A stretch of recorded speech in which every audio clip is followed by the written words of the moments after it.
Hi friends!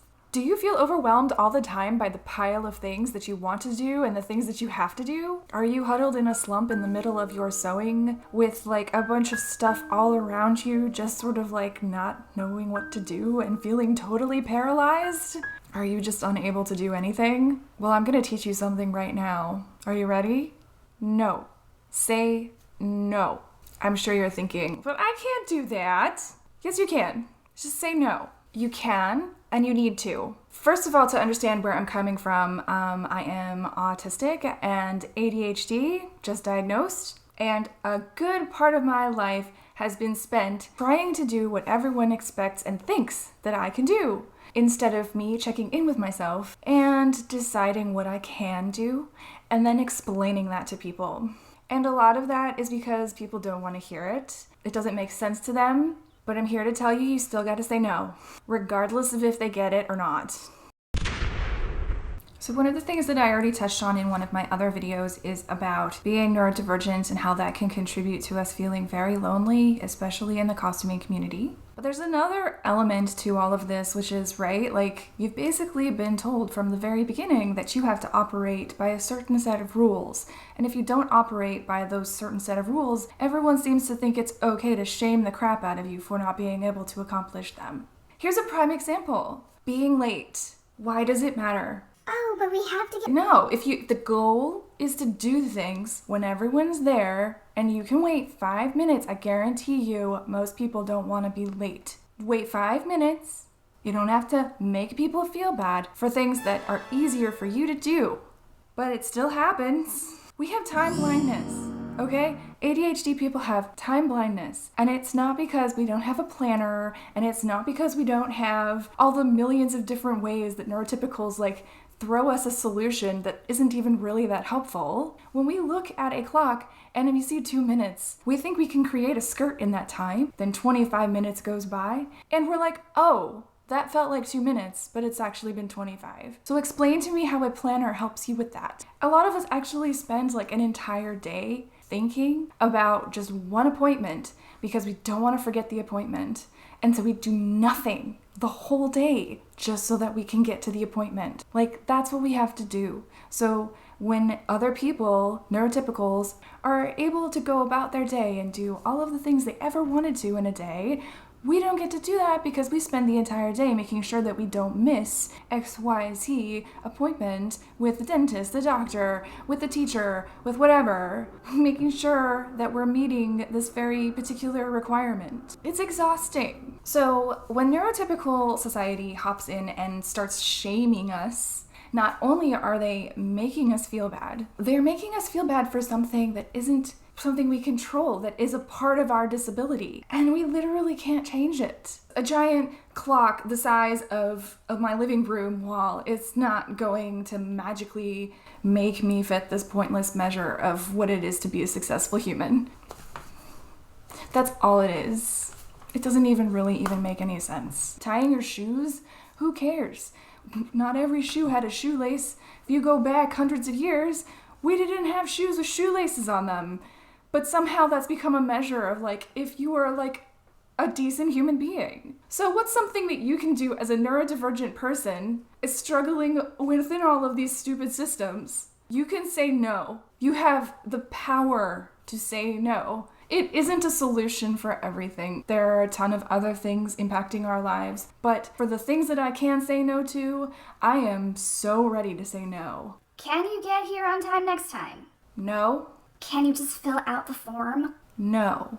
Can you just exist in this social space without us having to give you a bunch of accommodations? No. Can you get this skirt done for $20 because I'm your best friend? No. Heck no. We all need to get comfy with saying no. And anyone who's not neurodivergent and likes to shame people for this stuff, this is a big no to you. Don't do it. Like, that's a huge thing you can do for this community. If you're sitting there thinking, I don't know what to do, just stop shaming people. Stop assuming that they have ill intentions by not being there for anything that they're expressing to you is more difficult for them. You could just be okay with people's limitations instead of getting pissed off at them, because that really doesn't help anybody. I know what you're thinking if you're neurodivergent, right? If you're ADHD, if you're autistic, you're probably thinking, I have to do these things, otherwise I won't have any friends. Yes, this is a very real and true thing. A lot of us don't have friends because over the years we have said no, and people haven't liked how we've said no. They haven't liked what we've decided not to participate in, and we've missed out a lot because a lot of the things that are set up are not set up for us, so we either have to choose to get overwhelmed by them or we have to leave. But I want you to think about this more in terms of empowering yourself. If you say no to the people that you think are your friends, think about what kind of friends they are. Are they expecting you to just operate and they're not thinking about how something's going to overwhelm you? Are they getting mad at you when you don't tell them that something's overwhelming you? Like, are they taking out their aggression on you rather than doing work of trying to figure out how they can make the space better for you? And that, to me, is not a friend.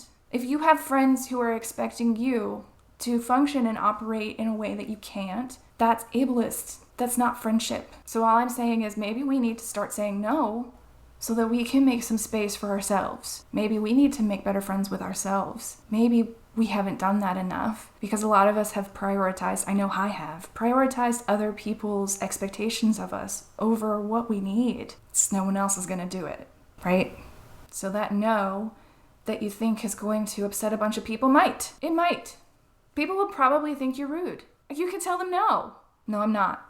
I'm setting boundaries and I'm asking for what I need. So let's talk about the ways that we actually internalize this, because that's also another issue, correct? Yes, we all know this because we were raised and conditioned by society that forced us and pushed us to do things outside of what we were capable of and what we were comfortable with. Let's see if any of this sounds familiar to you, because it's what I do. I have to finish this skirt by the end of the week so I can make that video. I have to finish all of my unfinished projects or else, I'm crap. I have to do this before I could do more of the other fun things. No? I have to go to this event or else my friends will be upset with me. I have to participate in Instagram and YouTube, etc. Otherwise, I'm not a part of this community. I have to go to New York and get completely overstimulated by the city just so that I can see this dress because I'm never ever going to get a chance to ever again. Do you see a pattern here? The best way to accomplish things is not by shaming yourself. It's by acknowledging yourself and then doing what you want to do. The best way to accomplish things is to become your own advocate. If you don't want to do something, if you are hesitant, there's probably a good reason, and it probably has to do with how you function, not how other people expect you to function. And I also want to just put it out there. Please do what you need to do to stay safe. We know that this isn't just fun and games. We know that being neurodivergent comes with its own set of danger. We know that things are more dangerous when you have other intersections, when we put race into the mix. I'm saying you can say no when you know that it's not going to be dangerous for you. I just want to put that in there. There are always going to be moments where we can't say no. Try to find the moments that you can and be okay with that. So let's practice. Well, you have to go into the group and you have to check. No, I have to get this dress done. No, I have to do these things because otherwise people will be mad at me. No. Embrace it. Embrace the no. Say no to yourself so that you can say yes to yourself in the ways that matter. Just try. Just try. I'm just giving you permission as a neurodivergent costumer to another neurodivergent costumer. It's okay for you to say no so that you can actually accommodate your own needs. You're allowed to. Whether people understand it or not is their own business. So just try it. You can say no. And that is the secret to actually getting things done. Get the things done that you want to get done. Bye, salty possums. Take care. Also, if you really liked this video, you might actually like this one where I also talk about being neurodivergent as a costumer.